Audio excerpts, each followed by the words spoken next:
meus amigos, sejam bem-vindos a mais um Papo Clássico, um podcast onde nós falamos sobre tudo à luz da boa cultura clássica e da ortodoxia cristã. Eu sou o Vitor Vidal e hoje daremos continuidade ao episódio anterior, onde falamos aí sobre o domínio da língua materna, né, claramente no contexto da língua portuguesa e no contexto brasileiro, né, em particular, que vimos aí que é uma questão mais sensível do que em outros países.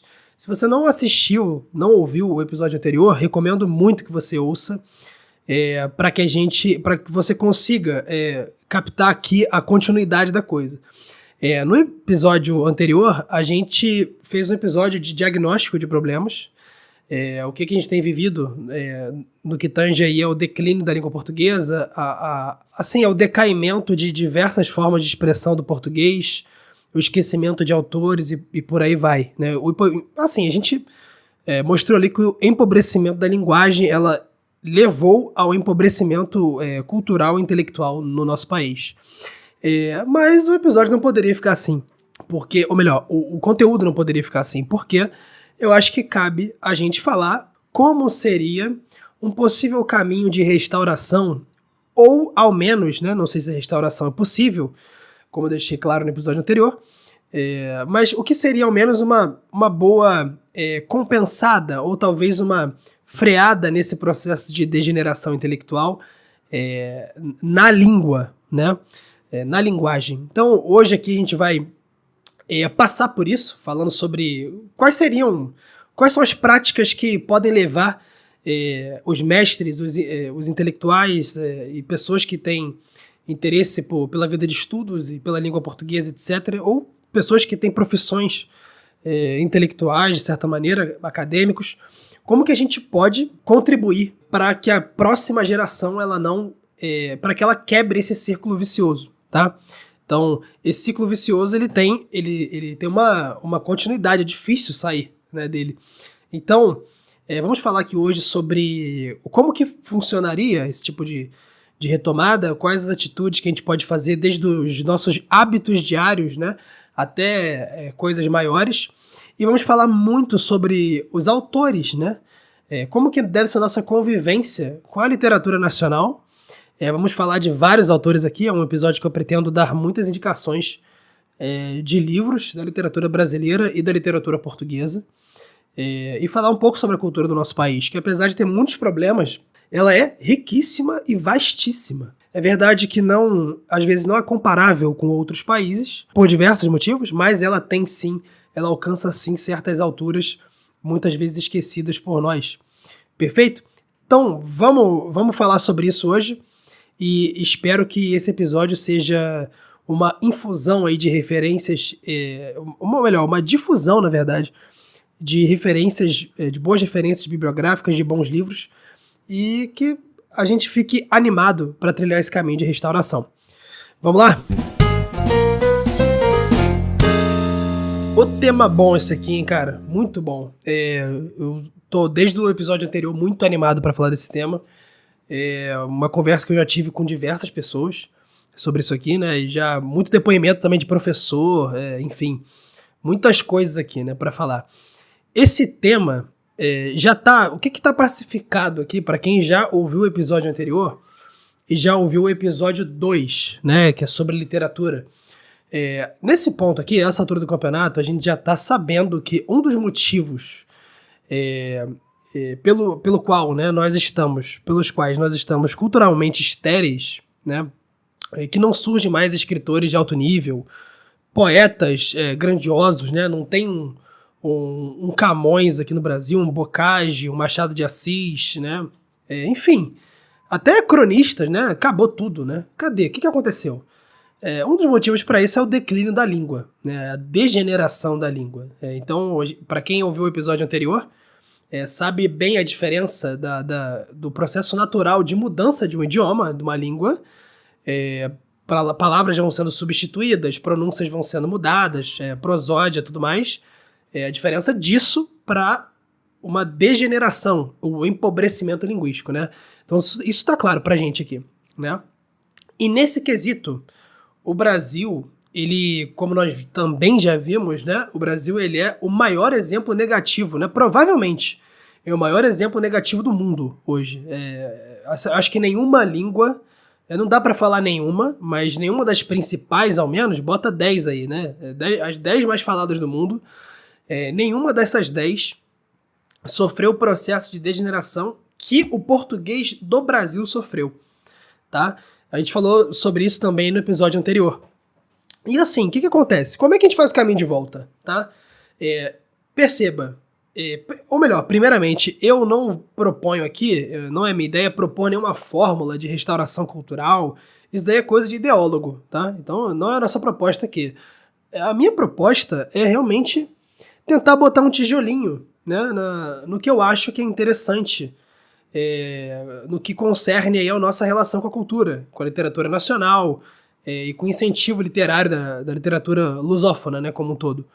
E qual que é o caminho interessante? Já que o declínio cultural e intelectual, ele geralmente, né, ele é precedido por um declínio da língua, como aconteceu outras vezes, como por exemplo com o latim, né, isso aconteceu também na Europa, a gente começa, uma das partes, né? Claro, assim, a gente vai falar sobre...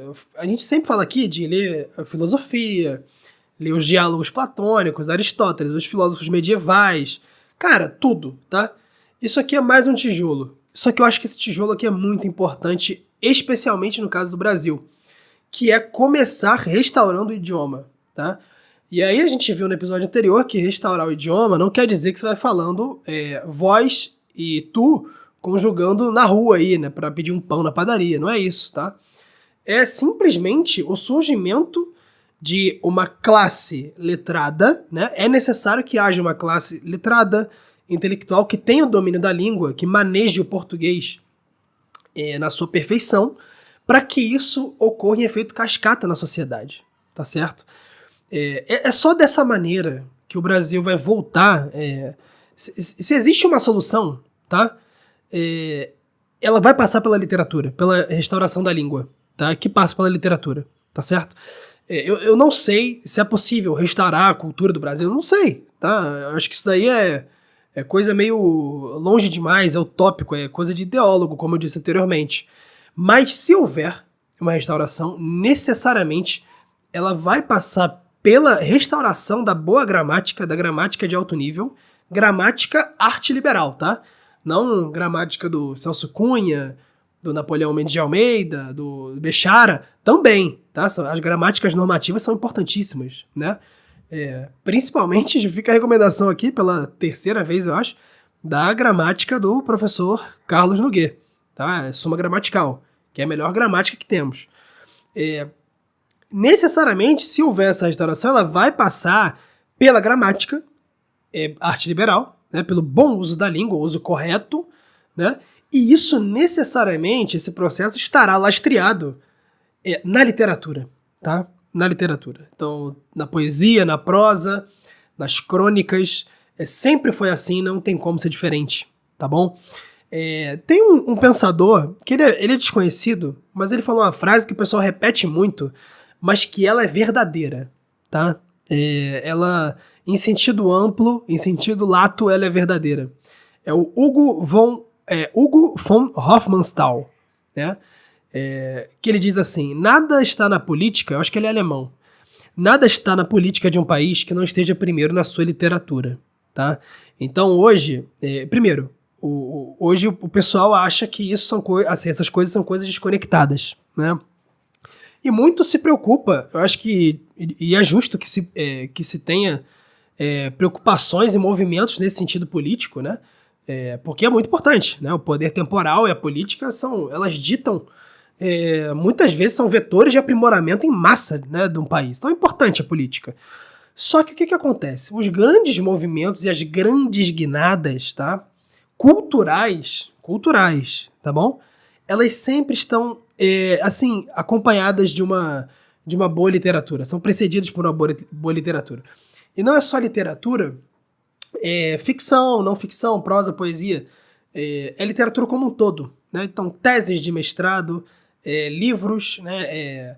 Livros de ensaios, enfim, teses de ciência política, enfim, diversas coisas. A gente viu isso muito na Europa ao longo ali do século XIX, né? Muita coisa que foi gestada, né, ideias que foram gestadas em gabinetes de intelectuais do século XVIII e XIX, simplesmente deram a toada do século XX, tá? Simplesmente isso, tá bom?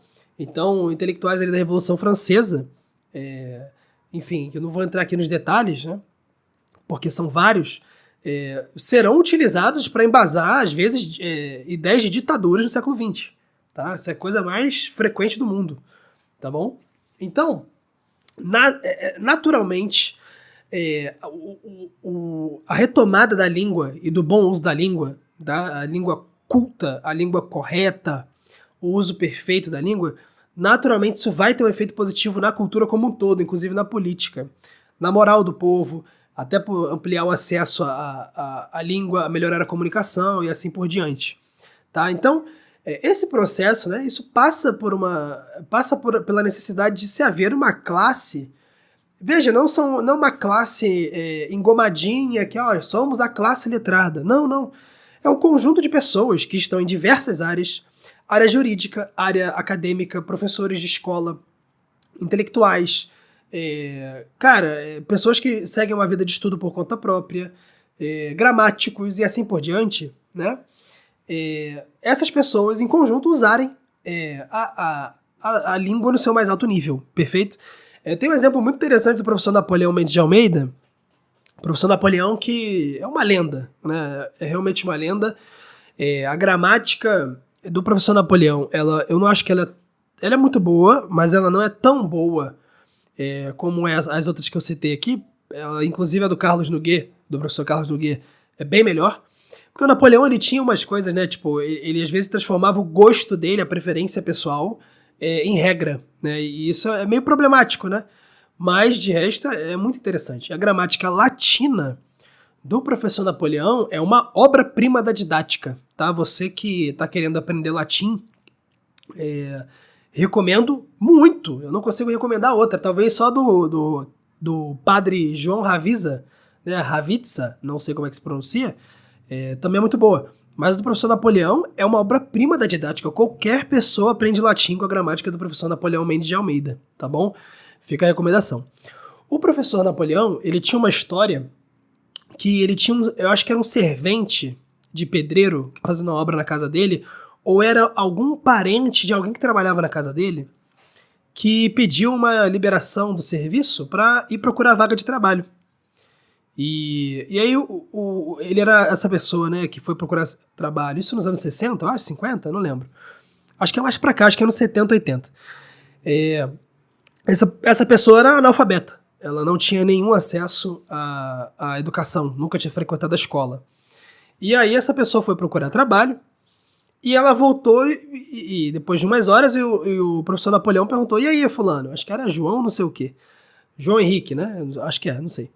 E aí, João, conseguiu lá? Como é que tava? Aí ele falou assim, senhor Napoleão, não há vagas. Não há vagas.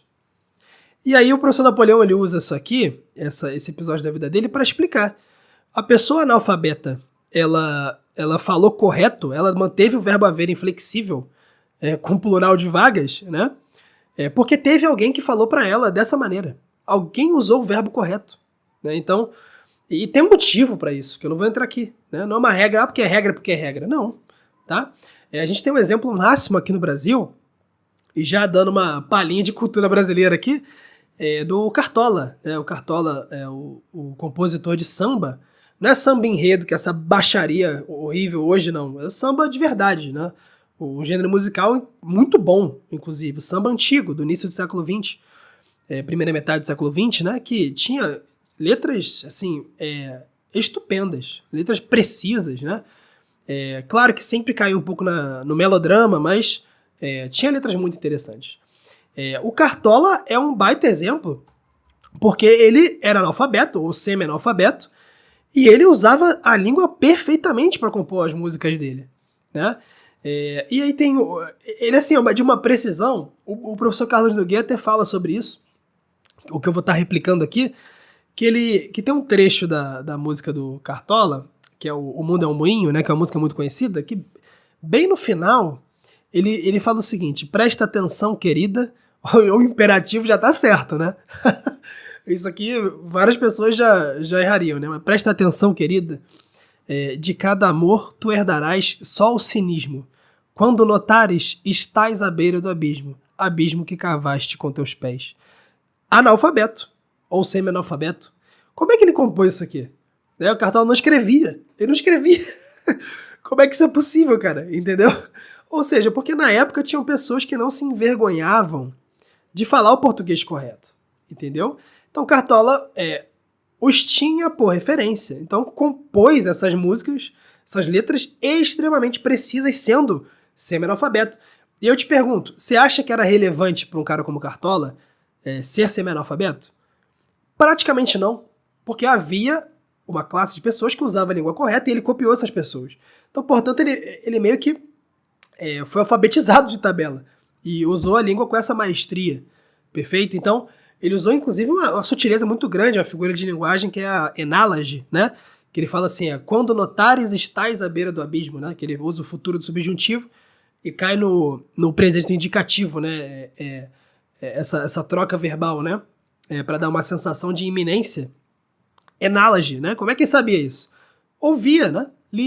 Ouvia, não lia, né? Mas ele ouvia. Ouvia pessoas falando corretamente. Tá? Então é necessário que haja uma classe de pessoas, um grupo de pessoas que se aproprie da língua, né, e dê o valor à língua, a precisão linguística que a língua merece, tá bom? E aí, cara, como eu falei antes, esse processo, necessariamente, o processo de retorno à gramática como arte liberal, né, de restauração da língua, necessariamente vai passar pela literatura.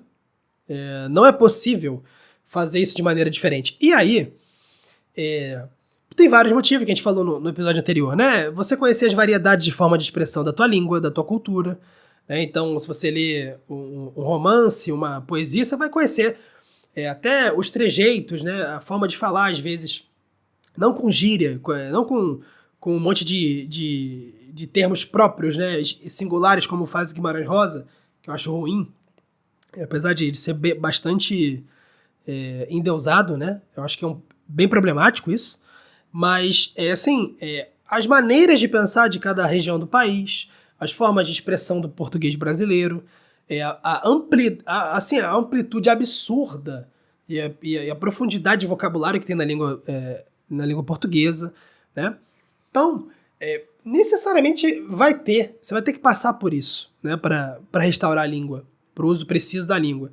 Então, qual que é a solução segura? Qual a abordagem que a gente tem que tomar para ter a chance de reaver um nível mais alto da nossa língua, tá? É a literatura. É a literatura. Não tem outra, tá bom? É a literatura, a poesia e a prosa, perfeito? E isso tem vários assim, colaterais positivos, tem vários aspectos, né?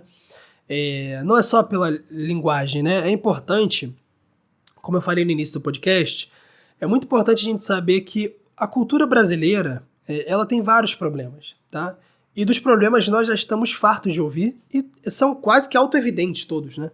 Eu vou comentar muitos deles aqui. Mas ela tem uma riqueza muito singular também e que é pouco falada, né?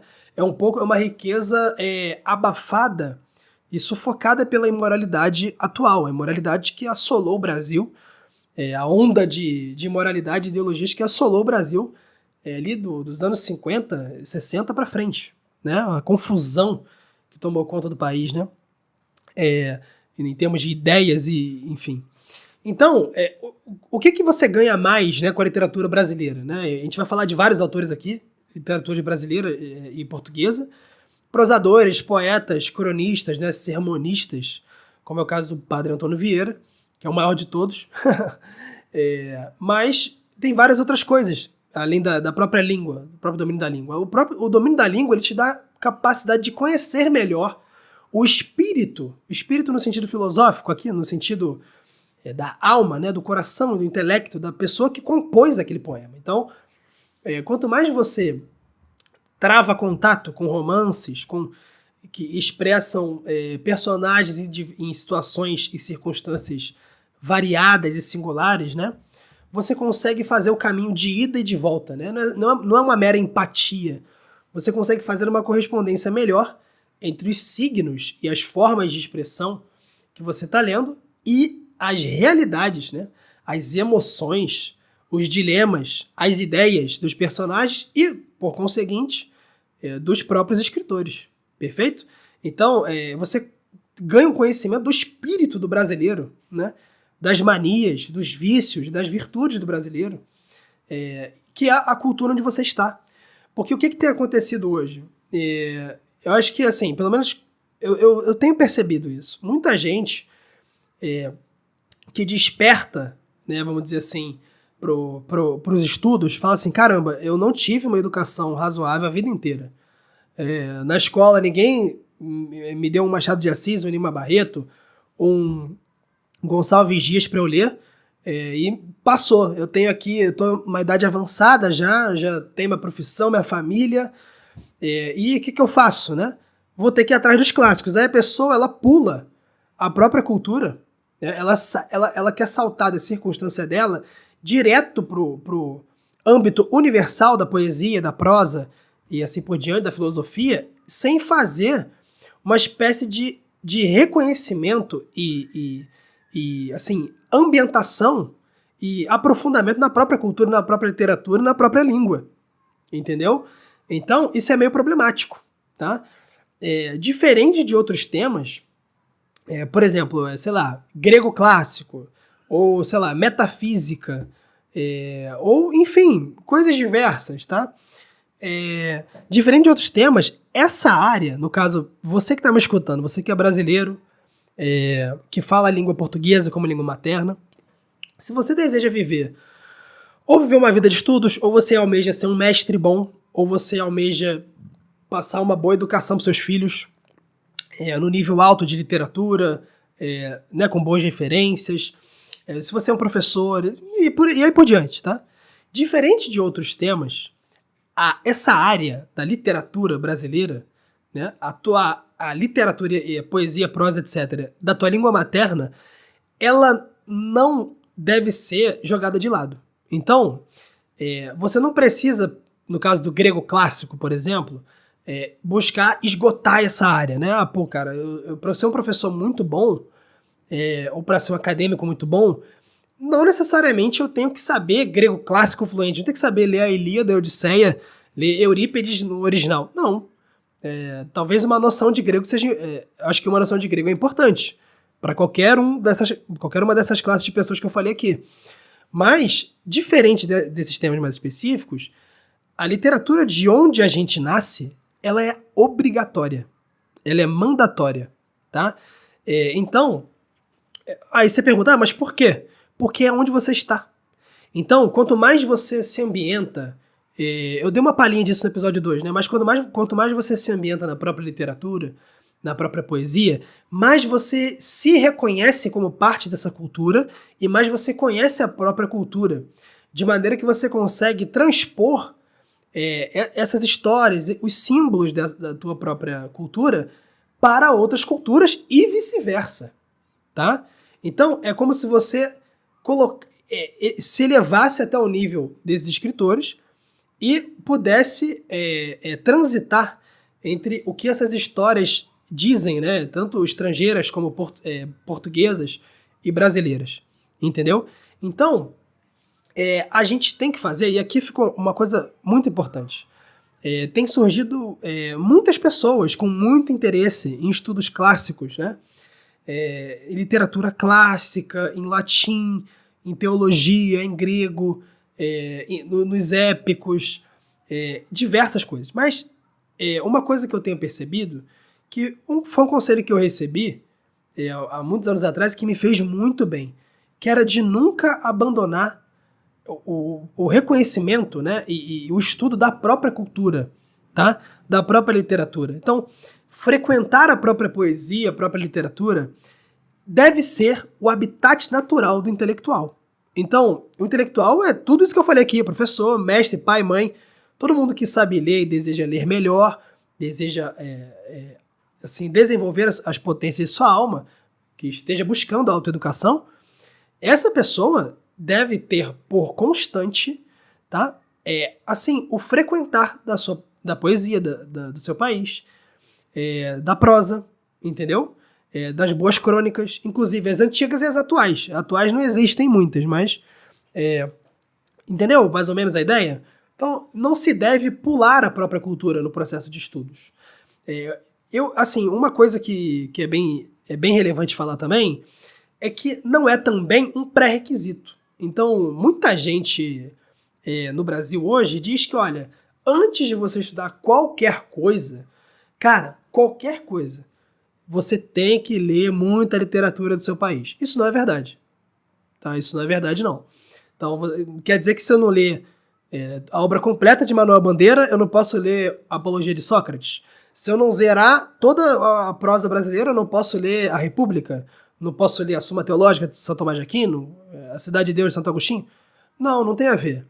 Ou melhor, não é um pré-requisito, tá? Então, eu acho que é meio que a literatura nacional, e a gente tem a sorte de ter excelentes poetas, tá? E excelentes prosadores. A literatura nacional, ela te prepara, isso é verdade, ela meio que te prepara, ela te dá o chão onde você pisa para frequentar esses textos mais profundos, né? Tem a ver com aquilo da matéria e da forma que eu falei no episódio anterior. Perfeito? Então, é por aqui, apesar de não ser um pré-requisito para os altos estudos, para os estudos de filosofia, enfim, história e tal, não é um pré-requisito, mas deve ser uma constante. Então, muito cuidado se você tem lido tudo menos a sua própria cultura, tá? É uma coisa que me fez muito bem e eu tenho muito prazer de compartilhar isso, tá? É muito prazer mesmo, é um deleite para mim compartilhar isso, porque é muito legal.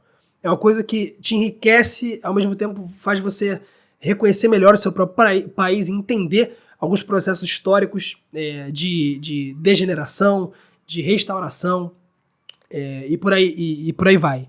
Perfeito? E não se importe com o tempo. Como eu disse, isso leva muito tempo. Diferente de assuntos particulares, por exemplo, eu não sei muito eu só sei o básico de antropologia filosófica. Eu sei o que é o homem, o que é intelecto, vontade, memória, apetite, eu sei o que é cada coisa, mas só sei isso, né? Tudo bem, mas agora, a sua língua materna, a sua poesia, a sua cultura, ao meu ver, e eu já ouvi isso de várias pessoas confiáveis, mestres meus, pessoas que eu ouço, que a cultura própria do país deve ser algo que você deve buscar esgotar ao longo do tempo, tá?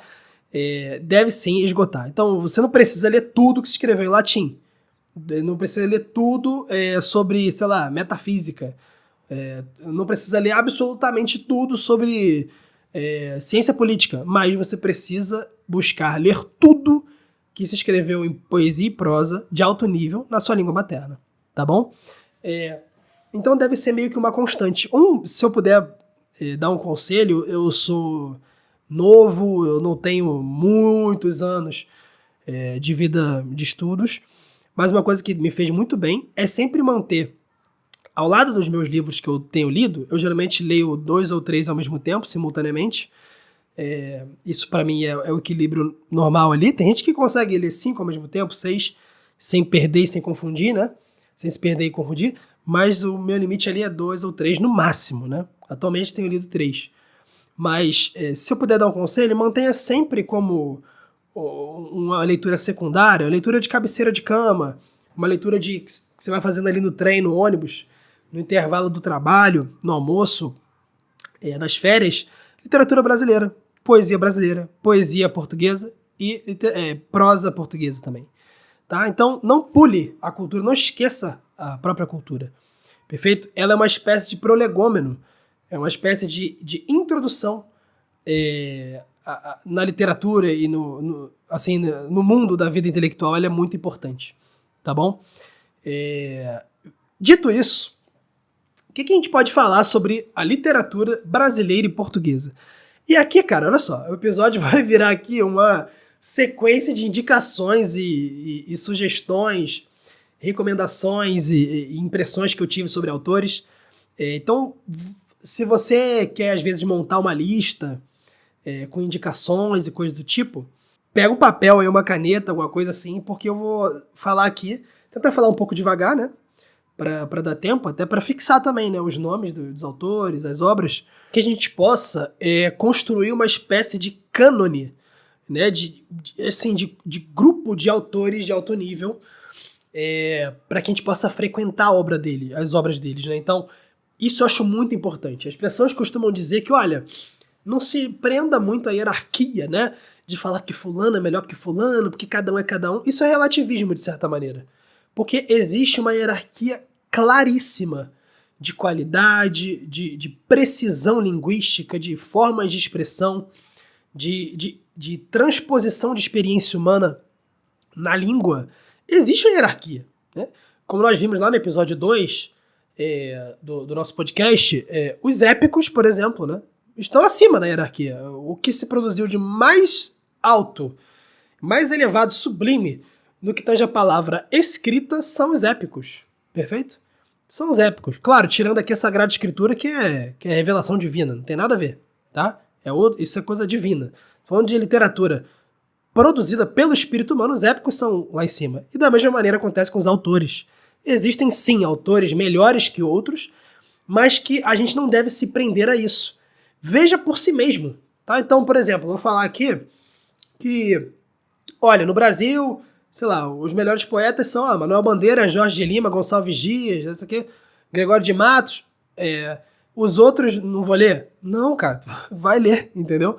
Veja por si próprio, até porque isso aqui tem muito mais gradiente, tem muito mais nuance do que a gente imagina. Tem poetas de altíssimo nível que tem poemas horríveis, tá? E tem poetas que ninguém fala muito, que tem uns poemas, assim, que são verdadeiros monumentos, tá? Então, não se prenda muito a isso, tá? Existe sim uma hierarquia, só que a ideia aqui é que a gente frequente todos eles. Até porque não tem graça, né? Imagina se a gente aqui, falador de língua portuguesa, lesse só Camões. Não faz sentido, né? Então, vamos listar aqui, tecer comentários sobre várias obras de vários autores. Vamos começar, eu vou dividir em literatura brasileira, primeiro, né? E aí eu vou dividir em prosadores, poetas, cronistas, sermonistas, e por aí vai. E depois vou falar dos portugueses, tá? Que eu acho que é bem interessante. Eu não posso falar dos outros países lusófonos, porque eu não conheço. Eu nunca tive acesso a algum bom escritor angolano ou moçambicano. Eu realmente não conheço. Então eles vão ficar de fora aqui, que eu realmente não posso dizer, tá? Autores brasileiros. Vamos lá. Primeira coisa, a literatura brasileira, que é uma coisa que poucas pessoas falam, quando comparada à literatura universal, ela produziu muito mais, né, bons poetas do que prosadores. Aí tu já tá pensando assim, né? Mas Vitor, Machado de Assis, Euclides da Cunha. Não, calma, tá tranquilo. Mas o nível da poesia brasileira é realmente altíssimo, tá? Nunca tivemos, infelizmente, né, um Camões, me arrisco até a dizer um Bocage, né? Nunca tivemos. Talvez um ou dois poetas do Brasil sejam desse nível, do Bocage ali e tal, do soneto de Camões também, mas nunca tivemos um épico, né, um escritor que é um colosso, como um Dante, né, um Cervantes, enfim, por aí, um Homero. Não tivemos, infelizmente. Talvez no futuro a gente tenha, se Deus quiser, né, porque esses escritores e esses poemas, essas obras são verdadeiras fundações civilizacionais, né? Sem Homero não existiria civilização. E aí, essa afirmação não é nem um pouco exagerada, é verdade. Tá? Civilização no sentido de civilização, não é que não existiria salvação, nem lei, nem nada, não. Civilização. Não existiria letramento, cultura, direito. A compreensão disso. Sem Virgílio não teria Ocidente, entendeu? Então, enfim. E sem Camões não teria língua portuguesa como conhecemos hoje, né? Mas, indo direto ao ponto, existe um descompasso entre os poetas da língua portuguesa no Brasil e os prosadores. Eu acho que os poetas têm uma constância maior num nível mais alto do que os prosadores. Não produzimos prosadores muito assim, de nível universal, né, como produziu a França, a Rússia, a Espanha e a Inglaterra, por exemplo, né, infelizmente. Mas temos sim algumas obras de alguns prosadores que estão nesse nível, tá? E a gente vai falar aqui agora. Então, vamos lá. Alguns prosadores, os melhores para mim, né? Tem vários aí, pessoal. Eu não vou conseguir esgotar todos, impossível, tá? Impossível. Alguns vou citar só de nome, mas como eu vou comentar algumas obras também, de relance, eu acho que é interessante anotar, entendeu? E buscar por conta própria. Não se prenda aos nomes que eu vou falar aqui, tá? Para começar, o Padre Antônio Vieira, ele não é exatamente um romancista e não é exatamente um poeta, nem um cronista, né? Ele tem sermões, né? Então, ele é um sermonista, né? Mas de domínio da língua portuguesa, de beleza, de retórica, de até musicalidade em alguns momentos, o Padre Antônio Vieira é o maior, tá? Então, o maior, eu acho que a pessoa, né, brasileira, né, a pessoa que escreveu no Brasil com maior precisão foi o Padre Antônio Vieira, tá certo?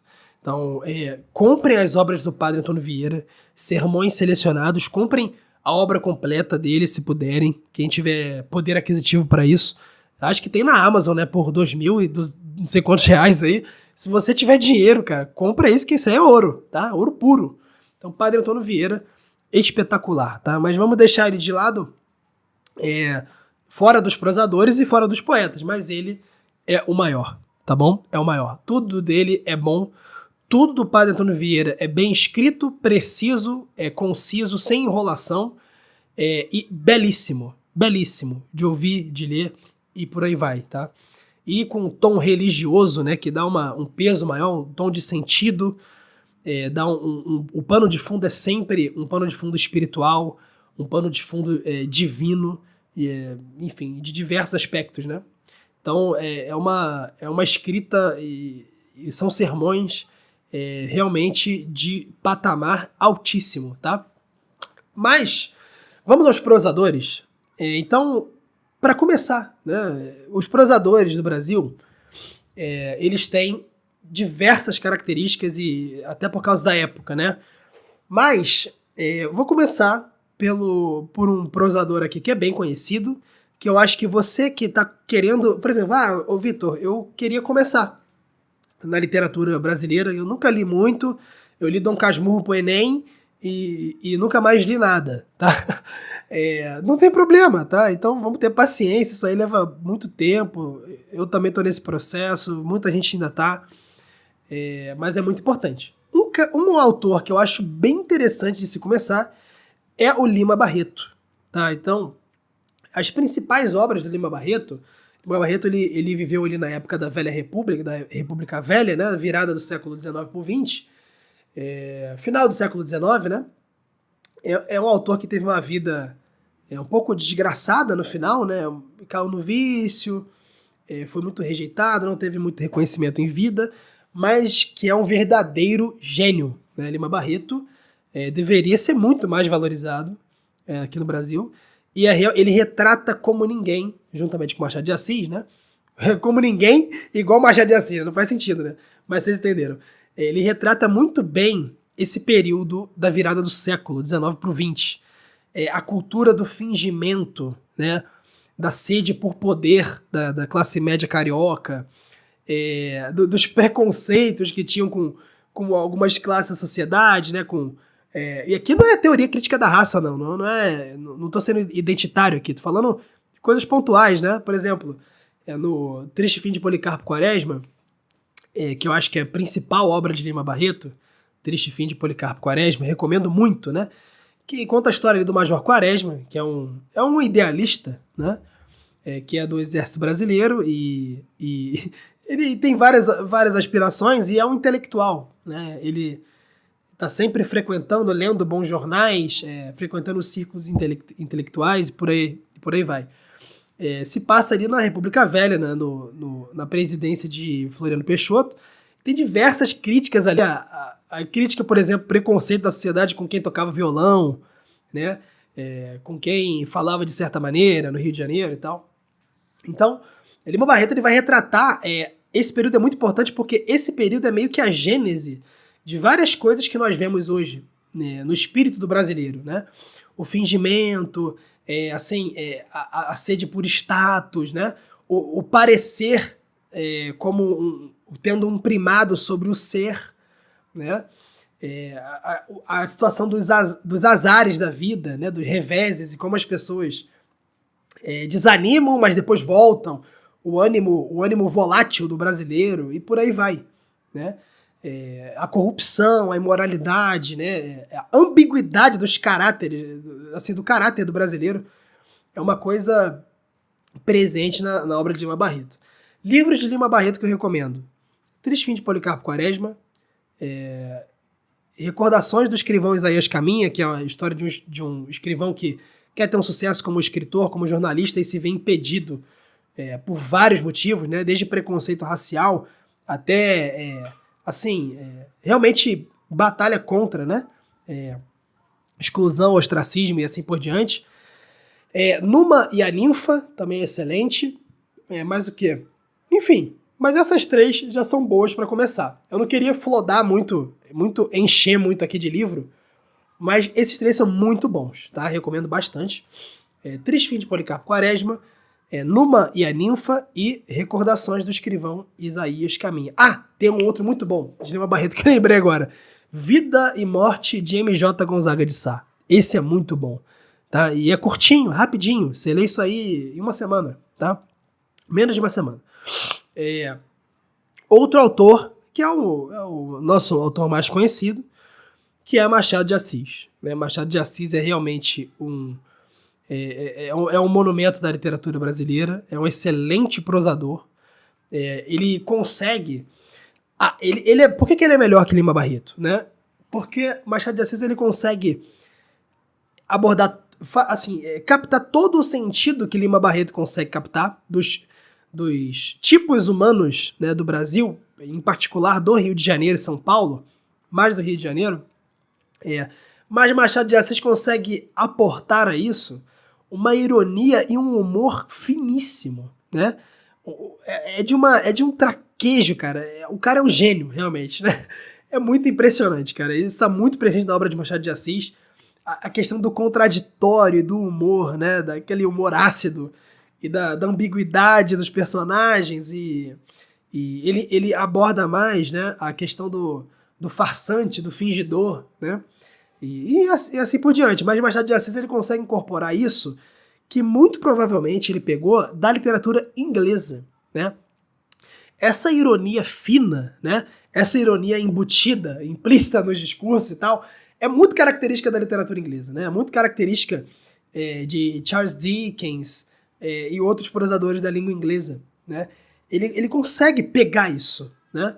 O próprio inglês, ele é assim, né? O povo inglês, ele é assim. Ele consegue pegar isso e usar um pouco, fazer essa interseção com esses tipos humanos brasileiros, né? O Machado de Assis é realmente genial. Então, fica a recomendação de Quincas Borba, que eu acho que é uma das coisas, assim, é o cume da prosa brasileira também, junto com Os Sertões, que eu acho que tá acima, mas fica aí.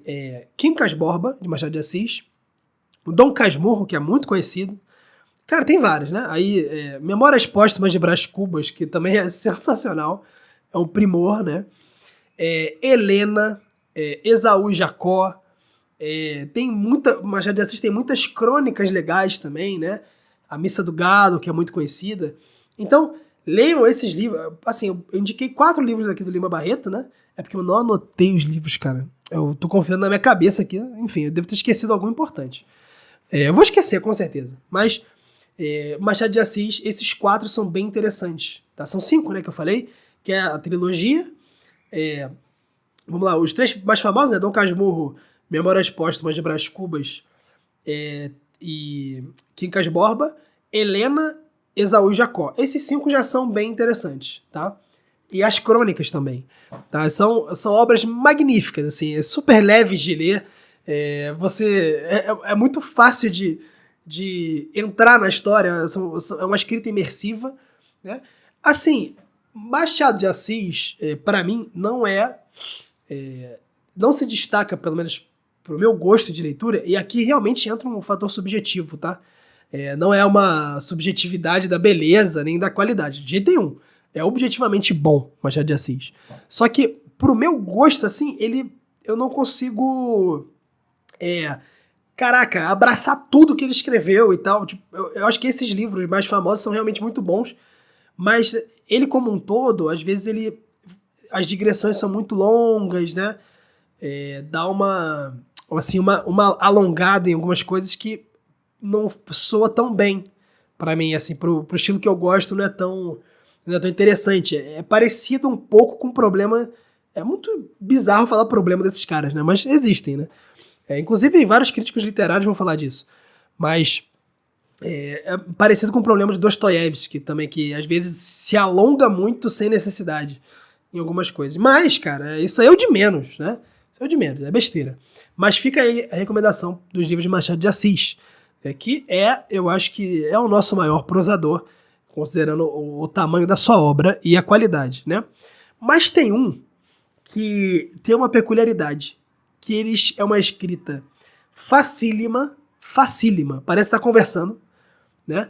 Mas é de uma precisão linguística impressionante, é uma facilidade, é agradável de ler, que é o Graciliano Ramos, né? Graciliano Ramos realmente é muito tranquilo de ler, e, inclusive eu acho que junto com o Lima Barreto é uma ótima introdução à literatura brasileira. Ali no Vidas Secas, que inclusive eu tô lendo agora a edição da Penguin do Vidas Secas, bem fininho, né? Muito tranquilo. Vidas Secas, Angústia, mais o que? Qual que é o outro? São Bernardo, né? Então esses três são excelentes inícios também. A escrita de Graciliano Ramos é levíssima, tranquila, né? Consegue expressar muito bem com palavras simples, né? E parece que ele, falando assim, parece que ele tem um repertório menor, mas não, ele tem um repertório enorme, tá? Então é um vocabulário muito amplo, só que muito comum. Só que ele tem uma memória muito boa, então ele usa muito bem as palavras que a gente já conhece. É maravilhoso. Graciliano Ramos é o fino também da prosa brasileira. E aí tem o autor que produziu a obra, que eu acho que é a melhor obra, a obra de mais alto nível, já feita na literatura brasileira, que é Euclides da Cunha. Os Sertões, de Euclides da Cunha, infelizmente, morreu cedo, né? Tragicamente. Depois vocês procurem como ele morreu. Ele descobriu o adultério da esposa, foi tentar matar o cara matou ele, né? Terrível, assim, uma desgraça, né? Morreu cedo. Mas deixou para nós Os Sertões. Os Sertões, que é uma obra-prima da prosa brasileira. Retrata ali a Guerra de Canudos, né? Então, Guerra de Canudos, que é bem conhecida, só que ela é explicada na escola de uma maneira bem pobre, né? É quase ridícula quando comparada ao livro Os Sertões. Então, Euclides da Cunha, ele prefere abordar a densidade desse conflito, tá? Então, de maneira que você consegue entender bem os dois lados, né? Não é imparcial, mas é uma compreensão aguçada. Então, o gênero correto, inclusive, dos Sertões não é exatamente romance. É meio que romance misturado com reportagem. É bem interessante isso, mas é um livro maravilhoso. Eu não recomendo que você leia de início. Eu recomendo que você, se você nunca leu muito a literatura brasileira e portuguesa, eu recomendo que você deixe Os Sertões pro final, mas daqui a um tempo. Porque é muito comum os leitores de Os Sertões, nas 30, 50 primeiras páginas, darem uma desanimada. Por quê? Um dos pouquíssimos defeitos de Euclides da Cunha, e assim, isso aparece ao longo do livro inteiro, é a extrema, a linguagem extremamente rebuscada quando não precisava ser. Não é uma coisa intransponível, tá? É possível você ler, mas você tem que ter paciência, tá bom? Então qualquer pessoa que nunca leu vai ter certo nível de dificuldade, sim, tá bom? Mas deixa mais pro final. Eu acho que é melhor aproveitado dessa maneira, tá bom? E às vezes beira até o pernóstico, beira o pedante, mas ele prefere aprofundar a língua nesse nível. E ele maneja a língua como ninguém. Ele maneja o português de uma maneira, assim, primorosa. E o livro Os Sertões, né, essa reportagem, ele não é a maior obra por causa da língua culta somente. É porque é um monumento. A maneira como ele conta a história, as ascendentes, né, da tensão, a compreensão dos tipos humanos ali, as personalidades reais envolvidas, né? Ali de Antônio Conselheiro e companhia, por exemplo, são descrições maravilhosas das circunstâncias ali que foram vividas na realidade, tá? Então, fica a dica Os Sertões, que é a maior obra da literatura brasileira em prosa, né? Para finalizar aqui os prosadores, tem vários outros prosadores que eu não vou falar aqui. Para finalizar, existem 2 prosadores que são esquecidos no Brasil, que são espetaculares, tá? Que são Gustavo Corsão, que é um gênio, Gustavo Corsão, tá? E José Geraldo Vieira, tá? Então, Gustavo Corsão é um verdadeiro gênio, um homem com uma erudição enorme, tá? Inclusive, Gustavo Corsão deu aula no IME, né, onde eu estudei. Então, é um prazer enorme. Inclusive, Euclides da Cunha fez IME, né? Estudou no IME. Inclusive, eu acho que é um dos meus maiores orgulhos ter a mesma alma mater que Euclides da Cunha. É um prazer para mim ter frequentado a mesma escola que Euclides da Cunha frequentou. É realmente um privilégio, né? Eu me sinto privilegiado. E Gustavo Corsão foi professor do IME também, né? Acho que de eletrônica, telecomunicações, algo assim. E Gustavo Corsão é um homem de uma cultura vastíssima, né? Poliglota, eu tinha conhecimento do latim, falava espanhol, francês, acho que italiano também, inglês. Ele foi um dos grandes responsáveis, né, por divulgar a obra do Chesterton, né? Inclusive outras obras relacionadas ao distributismo, né, de Chesterton e de Hilaire Belloc, aqui no Brasil. Ele tem aquele livro Três Alqueires e uma Vaca, que é muito conhecido, mas literariamente o cara é um monstro e as pessoas não valorizam. Então eu recomendo muito aqui 2 livros dele, que Lições de Abismo, tá? E A Descoberta do Outro. Então, Lições de Abismo é espetacular. Leia Lições de Abismo. Você pode ler no início. Não é uma coisa muito intransponível, tá? E José Geraldo Vieira, mesma coisa. É um domínio da língua espetacular. E onde ele demonstra isso como maestria no livro A Ladeira da Memória. Então, leia A Ladeira da Memória, de Zé Geraldo Vieira, leia Lições de Abismo e A Descoberta do Outro, de Gustavo Corsão, tá bom? E aí, eu acho que esses são os prosadores principais, né, da língua portuguesa. Eu acho que existe aqui, sim, alguns momentos da prosa que se alcança um nível altíssimo, como, por exemplo, em Os Sertões, em alguns momentos de Quincas Borba e de Memórias Póstumas Brás Cubas, né? E também Gustavo Corsão ali na Lições de Abismo, acho que em alguns momentos assim atinge um nível altíssimo, né? É uma coisa muito, muito precisa e ampla, né? Momentos ali que o escritor ele consegue captar, ele consegue trazer o universal, ou melhor, usar uma situação particular, né, do cotidiano, um tipo humano brasileiro, etc., e colocar ali um drama humano universal. Né? Isso que é poderosíssimo. Né? Então vamos lá. Poetas e cronistas. Né? Então tem vários. Eu acho que a gente, para começar aqui, em ordem cronológica, a gente pode falar de Gregório de Matos, né, que é brasileiro. Eu acho que... Calma aí, Gregório de Matos é mineiro? Acho que é. Maranhense, acho que é Gonçalves Dias. Gregório de Matos foi um baita poeta, né? Ele tinha um tom moralizante, né, do país. Gregório de Matos repreendia a corrupção e a imoralidade no Brasil e com fervor. Um fundo religioso fortíssimo, né? Uma cobrança diante do... a poesia de Gregório de Matos está sempre colocando a corrupção diante do juízo de Deus. É bem interessante. Então, período colonial ali, cara, tem vários temas, né? O que não falta é corrupção e coisas do tipo, mas Gregório de Matos é um excelente poeta. para todos os poetas que eu falar aqui, eu acho que é muito interessante comprar aquela poesia seleta, né? Seleção de poemas, que eu acho que vende na Amazon. Acho que é interessante começar por ali, tá? Ou a obra completa mesmo, tá? Então, o Gregório de Matos é um primeiro. Um outro também muito bom, Gonçalves Dias. Gonçalves Dias, inclusive a gente vai ler um poema dele aqui agora. Gonçalves Dias, ele é um privilégio ter esse cara como poeta no Brasil. Ele realmente tinha uma capacidade de dizer qualquer coisa, né? Qualquer coisa, realidades transcendentes, né? Às vezes, poemas de cunho religioso, de devoção, com uma beleza, com uma leveza, assim, espetacular, né? Tem um poema dele que a gente vai ler aqui agora, que é o poema A Noite, né? Que é muito interessante.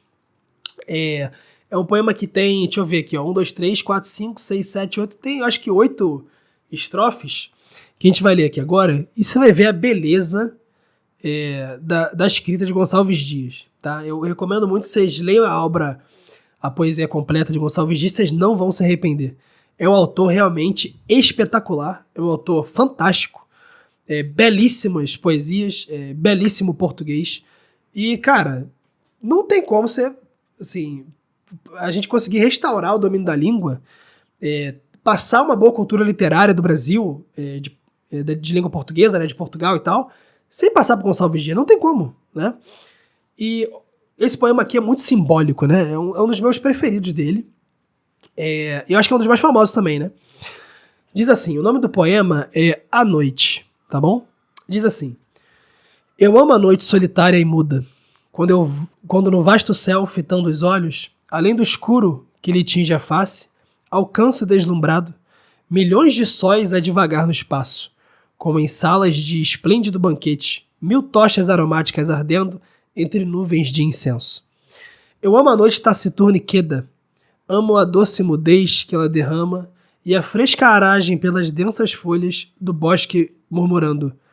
Então, malgrado o véu que envolve a terra, a vista do que vela enxerga mundos, e apesar do silêncio, o ouvido escuta notas de etéreas harpas. Eu amo a noite taciturna e queda. Então parece que da vida as fontes mais fáceis correm, mais sonoras soam, mais fundas se abrem.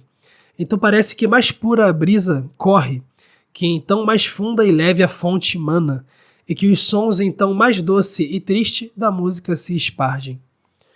O peito aspira sôfrego ar de vida, que da terra não é, qual flor noturna, que bebe orvalho, ele se embebe em sopa em êxtase de amor. Mais direitas então, mais puras devem, calada a natureza, a terra e os homens, subir as orações aos pés do Eterno para afagar-lhe o trono.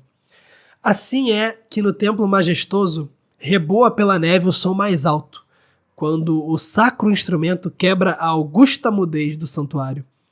Assim é que o incenso mais direito se eleva na capela que o resguarda, e na chave da abóbada topando como um dossel se espraia.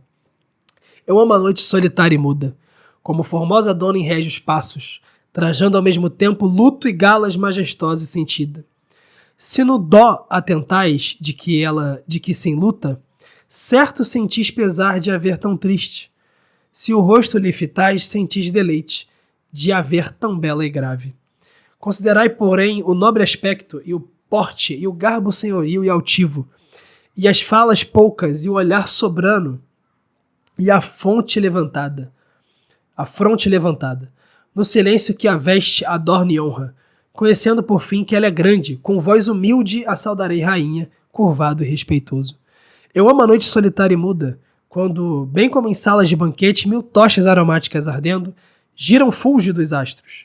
Eu amo o leve odor que ela difunde, e o rorante frescor caindo em perlas, e a mágica mudez que tanto fala, e as sombras transparentes.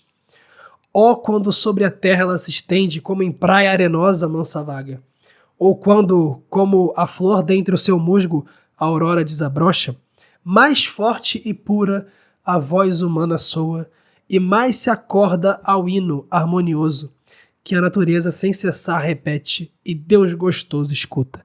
Olha que coisa maravilhosa, né? A descrição da noite Coisa maravilhosa, né? Eu não vou nem fazer nenhum adendo aqui.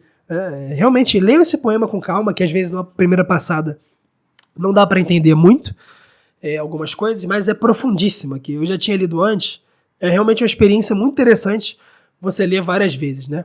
Inclusive, essa é uma das diferenças de coisas de baixa qualidade para coisas de alta qualidade. As coisas de baixa qualidade você enjoa, né? Você lê e você enjoa rápido. As coisas de alta qualidade, que têm densidade de experiência humana, que tem sutilezas, nuances, margem para interpretações profundas, você não enjoa. Isso vale para todas as artes do belo, tá? Vale para literatura, para música, para tudo. Então, quanto mais você lê esse poema aqui, mais o sentido se aprofunda. Perfeito? Ou ouvir uma música, né? Se você ouve um pop, ouve 5 vezes tu enjoa, né? Agora vai ouvir, sei lá, um concerto, alguma coisa de bar, né? É maravilhoso, você vai capando cada vez mais o sentido daquilo. A poesia também é semelhante. Então leiam de novo esse poema que eu acho que é bem interessante, tá? Acho que é sempre uma experiência legal. Então, Gonçalves Dias, Gregório de Matos, eu não vou ter tempo de detalhar como eu tenho detalhado aqui, então eu vou só lançar os nomes aqui, algumas obras. Bom, eu gosto muito de Alfonso de Guimarães também, tá? Bruno Tolentino. Bruno Tolentino tem um problema que às vezes também beira o pernóstico, mas é uma estrutura cultural, Bruno Tolentino, que é até difícil de abarcar, cara. Mas quando você pega as referências, cara, é um negócio assim impressionante, tá? Uma coisa que é interessante, agora que eu vou comentar aqui sobre 2 modernistas, né? Muito criticados, né? Ou melhor, os modernistas são criticados de maneira justa, tá? Mas eu vou comentar aqui sobre 2 modernistas que são os únicos bons, tá? Souberam absorver o modernismo na poesia brasileira. Vou comentar uma coisa que é o seguinte: poesia não é sobre rima, tá? Cara, eu não sei de onde tiraram isso. Todo mundo ensina na escola isso, me ensinaram na escola isso, todo mundo fala isso. Poesia tem que rimar, tem que ter repetição, tem que ter aliteração, assonância, não sei o quê. Cara, calma. Poesia é sobre ritmo. Poesia é ritmo. Então, a rima é um caso particular do ritmo. Perfeito? A rima já é uma degeneração do ritmo. Tá? É uma espécie de facilitação para o poeta. Tá certo? Ele facilita. Para quem já tem o talento, né? Então é sobre ritmo. A gente vê isso muito na Divina Comédia, que apesar de as terzas do Dante rimarem, né? Rima do estilo ABA, BCB, né? Da Divina Comédia inteira, assim.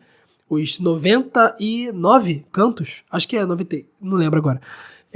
São todos assim, mas tem um ritmo também entre as frases, né? Então, poesia é sobre ritmo. E a gente vê isso nos modernistas que conseguiram, sim, atingir um nível universal no Brasil, que são Manuel Bandeira e Jorge de Lima. São os 2 aí. Manuel Bandeira é o maior poeta brasileiro. Ele, de certa maneira, consegue incorporar toda a poesia brasileira na sua poesia. Tá? Então, claro, todos esses caras que eu tô falando aqui, poetas e prosadores, têm problemas, tá? Manuel Bandeira, no início, ele ia muito na onda, né, dos movimentos literários e depois ele abandonou isso e conseguiu alçar voos maiores. Então, Manuel Bandeira, espetacular. Recomendo a poesia completa dele. Tentem ler a poesia completa. Jorge Lima, mesma coisa. E assim, tem um cara aqui que eu vou falar que ele é muito, assim, tecnicamente é o melhor de todos, né? Tecnicamente, né, de maneira de refinamento, de precisão, né, é o melhor de todos. Mas ele peca pelo conteúdo, né, que não tinha muito conteúdo. Os temas que ele abordava eram meio que não eram tão elevados, não agregavam tanto, então era meio sem graça, mas que tecnicamente era lindo, que é o Olavo Bilac. O Olavo Bilac é de um talento e de uma precisão, de um esmero, assim, gigante, tá? Você vê as poesias dele, são coisas lindíssimas, né? Coisas lindas mesmo, maravilhosas, mas que muitas vezes, não é sempre, muitas vezes deixa um pouco a desejar nessa questão dos temas. Não tem muita densidade, não tem uma profundidade como vimos aqui no Gonçalves Dias, né? Falando sobre a noite, que é um tema completamente ordinário, é uma coisa do dia a dia, só que com um pano de fundo transcendente, né? Falando sobre o ser humano, falando sobre Deus, sobre prece, sobre oração, sobre o espaço, galáxia, entendeu? Olavo Bilac não tem tanto disso, mas tem algumas vezes sim. Então, acho que faz sentido mencioná-lo aqui, tá? Então temos cronistas diversos, tá? Também que são excelentes, super bem-humorados, inclusive. Tem que tomar cuidado que alguns são um pouco imorais, tá? E outros poetas também, que eu não citei aqui. Tem Cruz e Souza, cronistas, tem Nelson Rodrigues, Lígia Fagundes Telles, Carolina Maria de Jesus, que é muito boa também. Então, anota aí e tenha o hábito, tá, pessoal? Vamos tentar criar o hábito. Eu tenho tentado fazer isso novamente, eu perdi um pouco disso. Vamos tentar criar o hábito de se sentir, assim, tornar esses poetas, esses grandes escritores da nossa língua, eu vou falar agora dos escritores portugueses, né? Torná-los nossos companheiros do dia a dia, né? Vamos frequentar mais a poesia de Bruno Tolentino, de Manuel Bandeira, né, de Gonçalves Dias e todos os outros que eu falei.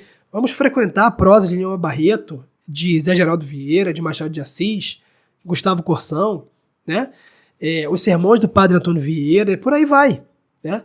Então vamos, assim, anotem todos aí, você que tem interesse de trilhar essa jornada, e vai, cara, um por um. Vai um por um. Pega, ó, esse mês aqui eu vou ler a poesia completa de Manuel Bandeira com calma. Ou ao longo de 2 meses, né? Antes de dormir eu vou ler um poema de Manuel Bandeira, vou pesquisar o significado antes para ter uma leitura boa, ler várias vezes, ler e reler, todos os dias. Tô dando exemplo aqui, entendeu? Vou ler um livro de literatura brasileira por mês. Então, esse mês eu vou ler Quincas Borba, mês que vem eu vou ler Vidas Secas, o outro mês eu vou ler Vida e Morte de M.J. Gonzaga de Sá, depois eu vou ler, e assim por diante, né? Ladeira da Memória, depois, enfim, tem vários outros autores maravilhosos, tá? Então, mergulhe nisso, tá? Torne a literatura brasileira, a poesia, a prosa, o seu habitat natural, tá bom? Eu acho que é muito saudável e está em falta isso. Tem muita gente que sabe tudo de Homero, fala latim, sabe ler Dante no original, mas não sabe, nunca leu o Padre Antônio Vieira, entendeu? E há muita perda nisso, muita perda mesmo, tá? Essas pessoas vão sentir esse déficit de vivência na cultura da língua materna lá na frente, entendeu? Então vão ter que voltar tudo, e assim, quanto mais longe você fica nessa trajetória de ler, tem gente que já leu um monte de literatura estrangeira, né? Já leu Tolstói, Dostoiévski, Ivan Turgenev, Charles Dickens, Shakespeare, já leu sonetos de Shakespeare no original, Alexander Pope, Conan Doyle, enfim, Dante, não sei o que lá, e aí nunca leu, sei lá, poesia do Gonçalves Dias, não conhecia A Noite, né? Ou aquele poema muito famoso, que eu até queria falar aqui, esqueci, é o poema Em Frontispício, do Bruno Tolentino. É maravilhoso esse poema, medite nesse poema, é uma coisa linda, Em Frontispício, eu acho que é um dos melhores dele, é profundíssimo, né? Ele se baseia no texto ali da promessa feita ao profeta Joel, e fala sobre a conversão da alma dos homens, da própria alma, né? Maravilhoso, né? É uma coisa assim lindíssima, tá? Beleza, pessoal? Antes de comentarmos rapidamente, para fechar, tem alguns livros que eu gostaria de recomendar. Só que esses livros, eles são para leitura posterior. Depois que você tiver uma longa passagem pela literatura brasileira, crua, né? Lendo ali os poemas, os romances, as histórias, vale a pena ler esses livros. Por quê? Porque eles organizam e eles dão uma unidade para algumas coisas, que depois faz essas histórias e esses movimentos, né, dessas histórias e circunstâncias humanas meio que formarem uma unidade na nossa mente, tá? Então, esqueça aquele formato que você aprendeu na escola de primeira geração do não sei o quê, segunda geração do romantismo, terceira geração condoreira, não sei o quê. Esquece isso. Nem sempre há uma unidade nos movimentos literários, tá bom? Isso quase não existe, tá? O que existe são tendências que têm diversos matizes, né? É difícil falar isso, tá? Então esqueça isso. Foque em mergulhar nas obras e conhecer bem os autores, né, e o que essas obras representam. Então, para começar, eu tenho 2 obras para indicar aqui de um autor que é um verdadeiro colosso quando se trata de crítica literária. Eu acho que tem poucos do tamanho dele no mundo, tá? Já falecido, que é o Otto Maria Carpo. Então, eu indico muito um livro que ele tem, que é o Pequena Bibliografia Crítica da Literatura Brasileira, né? O Otto Maria Carpo, ele é austríaco, e ele veio exilado para o Brasil, se eu não estou enganado, fugitivo, sei lá, da Segunda Guerra.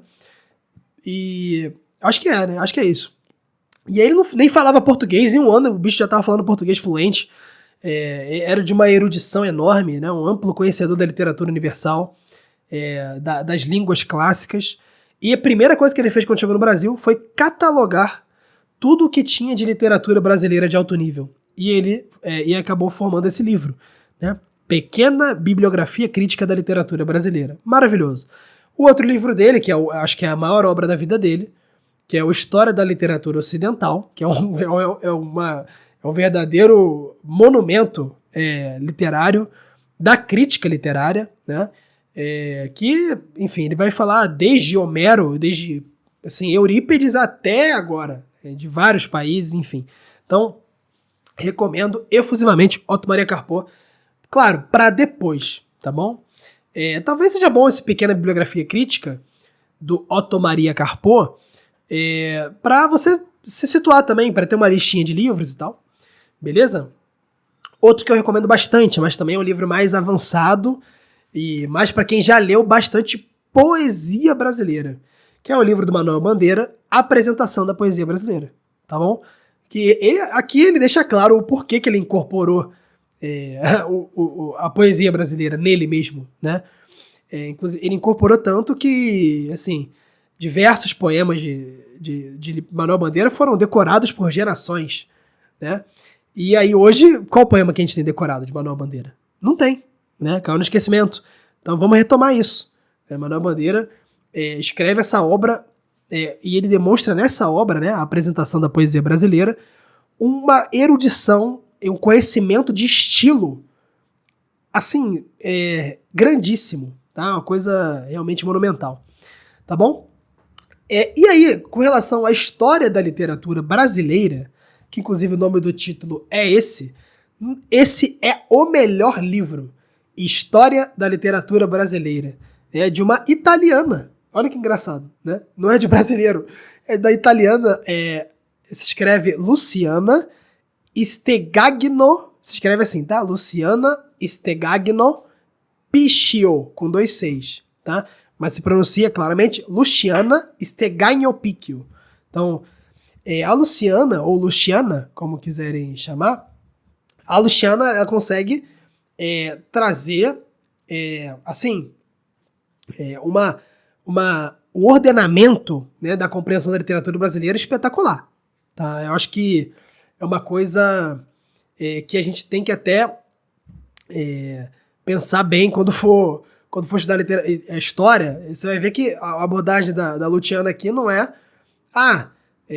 movimento literário, primeira fase, segunda fase. Não é assim, tá? Ela tem um aprofundamento muito grande. Ela divide em algumas coisas em fases, mas isso faz sentido, tá bom? Então, Luciana Stegagno Picchio, História da Literatura Brasileira, tá bom? Recomendo muito. Muito legal. Esse aqui eu acho que você pode ler em conjunto com outras obras, tá? Com a própria literatura. Pessoal, para fechar, autores portugueses. Então não vai dar, senão vai ficar muito longo, eu vou citar rápido aqui, mas que, cara, é por último, mas não menos importante. Os autores portugueses, assim, vamos sair um pouco, cara, desse clichêzinho, entendeu? Dessa baixeza de falar que, é síndrome de vira-lata, não tá valorizando a cultura brasileira. Não, cara, não é isso, tá? Os principais autores portugueses, eles estão, sim, acima dos autores brasileiros, tá? Isso em média, né? Em grandeza da obra, a constância e tudo mais, tá? É claro que você consegue comparar o Machado de Assis a um Eça de Queiroz. Consegue, tá? Que é, inclusive, nossa primeira indicação, Eça de Queiroz.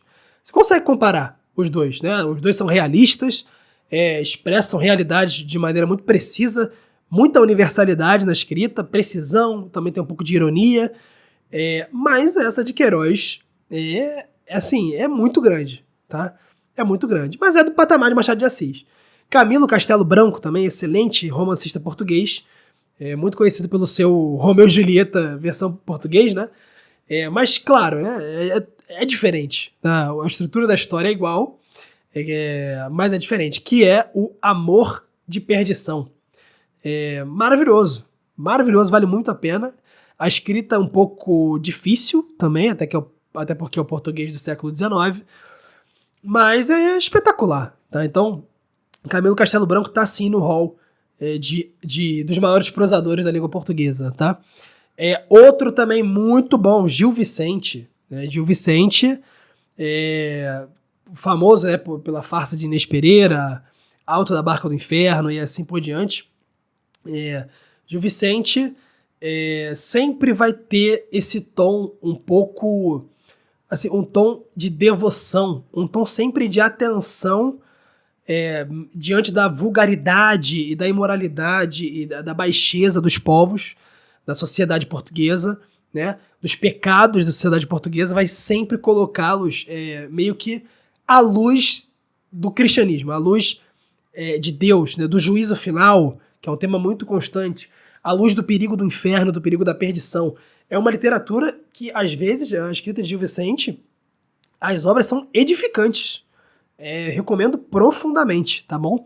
Então, de prosadores, aí fica essa de Queiroz, Camilo Castelo Branco e Gil Vicente. Tem mais também, mas enfim, esses aqui são os principais, para não ficar muita coisa também, né? Olha, de poetas, dispensa comentários, né? Camões, a gente já falou muito de Camões aqui. Camões e Bocage, né? Os dois são espetaculares. Em relação a Bocage, esqueça aquela parte da poesia, ele tem uma parte de poesia erótica, né? Essa coisa, joga no lixo, tá? Joga no lixo isso.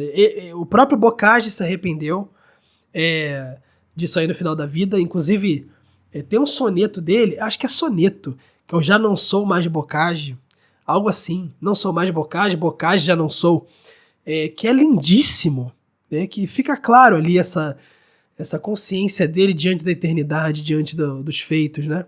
E claramente se arrependeu de ter escrito um montão de baboseira, né? Antes da sua maturidade. Então, uma Bocage trata a língua portuguesa com refinamento, com habilidade que é espetacular. Tá? Então, recomendo muito que você leia Bocage. Não tem como não ler Bocage. Não tem como, cara. Assim, tem ditados que a gente usa até hoje, expressões, inversões e tal, que vem de Bocage, entendeu? Que vem de Eça de Queiroz, de Gil Vicente. Esses caras, cara, foram referência para os nossos escritores. Então, nós temos que ter muito respeito por eles, tá? Muito respeito, admiração e frequentar também as leituras dos principais autores portugueses, tá? Olha, e Camões, realmente, Camões é um colosso. Camões escreveu o único épico de língua portuguesa, né, que é os Lusíadas, que eu já falei muito sobre ele aqui. Ele é responsável não só por meio dos Lusíadas, mas também por causa das suas redondilhas de Babel e Sião, e também por causa dos sonetos, né? Ele estabelece a língua portuguesa como uma língua de alto nível, uma língua com profundidade, né? Porque muita coisa do português da época de Camões, português medieval, tardio, né? Já estava meio zoado, né? Muita coisa tinha sido importada, né? Do latim, derivado do latim, mas estava já degringolando muito rápido, né? E Camões, ele consegue resgatar alguns termos, verbos e palavras, né?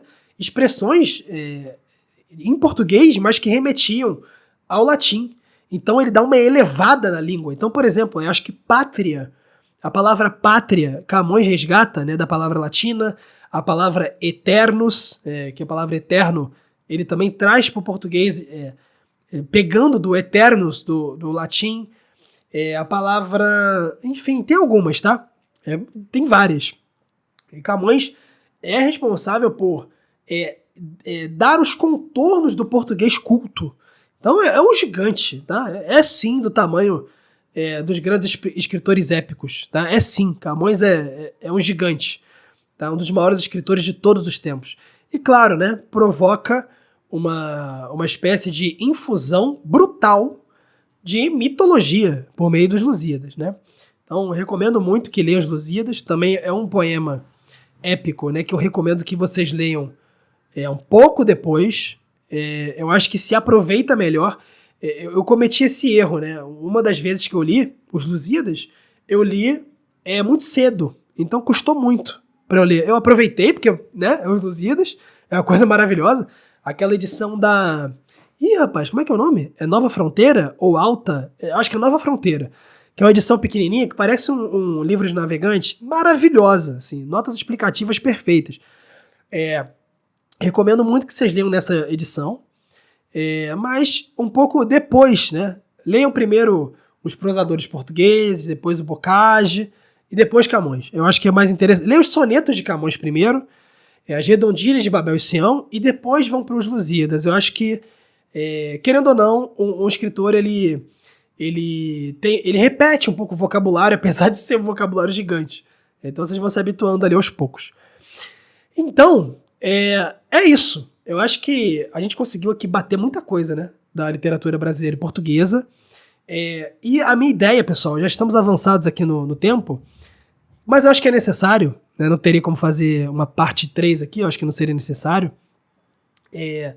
Eu acho que temos que trazer esses autores para a evidência da vida intelectual. Então, muito se fala de Homero, que é, assim, um baluarte da cultura ocidental, importantíssimo. Muito se fala de Virgílio, né, de Ovídio, Lucrécio, Dante, por aí vai, tá? Petrarca e etc. Mas muito se esquece demais da cultura brasileira e da poesia e prosa lusófona, por assim dizer, tá bom?